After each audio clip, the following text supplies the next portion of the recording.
Hello, welcome back to my YouTube channel with me. आज मैं आप सभी को पार्लियामेंट ऑफ इंडिया यानी कि भारत संसद की कुछ बेसिक नॉलेज बताऊंगी। भारत में ये प्रणाली ब्रिटिश संविधान से ली गई है। लोकसभा, राज्यसभा और राष्ट्रपति ये तीनों मिलकर ही पार्लियामेंट बनती है। पार्लियामेंट अनुच्छेद 79 में आता है, अनुच्छेद यानी कि आर्टिकल। राज्यसभा अनुच्छेद 80 और लोकसभा अनुच्छेद 81 में। कुछ इम्पोर्टेंट पॉइंट्स हैं जो आप सभी को याद रखनी है। लोकसभा को हाउस ऑफ पीपल भी कहा जाता है या निम्न सदन है। इसकी जो कार्यकाल होती है 5 वर्ष की होती है, लेकिन इसे बीच में भी भंग किया जा सकता है, इसीलिए इसे अस्थायी सदन भी कहते हैं। लोकसभा का गठन 1952 में हुआ था। लोकसभा का जो निर्वाचन होता है वह जनता द्वारा व्यस्त मतदान द्वारा होता है, यानी कि प्रत्यक्ष तरीके से। वर्तमान में ईवीएम के द्वारा वोट दिया जाता है। लोकसभा का अध्यक्ष ही राष्ट्रपति द्वारा बुलाए गए संयुक्त सत्र का अध्यक्षता करता है और इसे आम जनता का भी सदन कहा जाता है। धन विधेयक को सिर्फ लोकसभा में ही पेश किया जा सकता है। लोकसभा का अध्यक्ष स्पीकर को कहा जाता है, यानी कि लोकसभा का अध्यक्ष स्पीकर होता है। लोकसभा में जो अधिकतम सदस्य संख्या है वह 552 है और वर्तमान में 545। लोकसभा के लिए जो योग्यता होनी चाहिए, पहला इम्पोर्टेंट है कि भारत का वह नागरिक हो।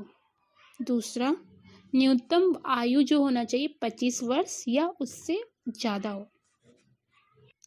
अब आते हैं राज्यसभा में। राज्यसभा को काउंसिल ऑफ स्टेट भी कहा जाता है और इसका जो अध्यक्ष होता है वह उपराष्ट्रपति होता है। इसके सदस्य राज्य विधानसभा के निर्वाचित सदस्यों द्वारा चुने जाते हैं, यानी कि अप्रत्यक्ष तरीके से। लोकसभा को निम्न सदन कहते हैं और राज्यसभा को ऊपरी सदन कहा जाता है। राज्यसभा को राज्यों का परिषद भी कहा जाता है। राज्यसभा एक अस्थायी सदन है जिसका 1/3 सदस्य प्रत्येक 2 वर्ष के बाद रिटायर होता है। इसका कार्यकाल जो होता है वो 6 वर्ष का होता है। राज्यसभा में अधिकतम सदस्य संख्या 250 है और वर्तमान में 245 है। 250 मेंबर को पॉपुलेशन के हिसाब से हर एक स्टेट में डिवाइड किया गया है। 238 मेंबर्स का ही इलेक्शन होता है। राज्य से एमएलए कैसे चुना जाता है, इसका फॉर्मूला है वैल्यू ऑफ वोट निकालने के लिए टोटल नंबर ऑफ वोट को मल्टीप्लाई करना है टोटल नंबर ऑफ एमएलए से।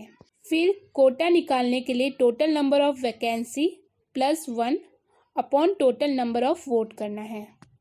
हर एक एमएलए जो होता है वो अपना प्रीफरेंस के अनुसार चुनाव में खड़े होने वाले एमएलए को वोट देते हैं, यानी कि राज्यसभा की सीट के लिए जो भी खड़े होते हैं जितने भी सदस्य, उनको अपने प्रीफरेंस के अनुसार वोट दिया जाता है। कुछ इम्पोर्टेंट पॉइंट राष्ट्रपति के हैं। राष्ट्रपति के कुछ इम्पोर्टेंट पॉइंट्स आप लोग नोट कर लीजिए। राष्ट्रपति को फर्स्ट पर्सन ऑफ इंडिया भी कहा जाता है। किसी सत्र में ना तो राष्ट्रपति बैठता है और ना ही चर्चाओं में भाग लेता है। राष्ट्रपति दोनों सदनों की बैठक को बुलाता है।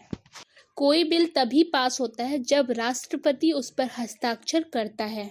हमारे देश में 2 स्तर से सरकार बनती है। संघ और राज्य मिलकर हमारे देश में सरकार बनाती है।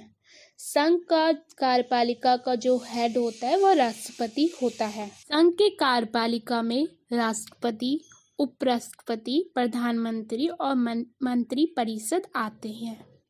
संघ के कार्यपालिका में राष्ट्रपति, उपराष्ट्रपति, प्रधानमंत्री और मंत्री परिषद आता है।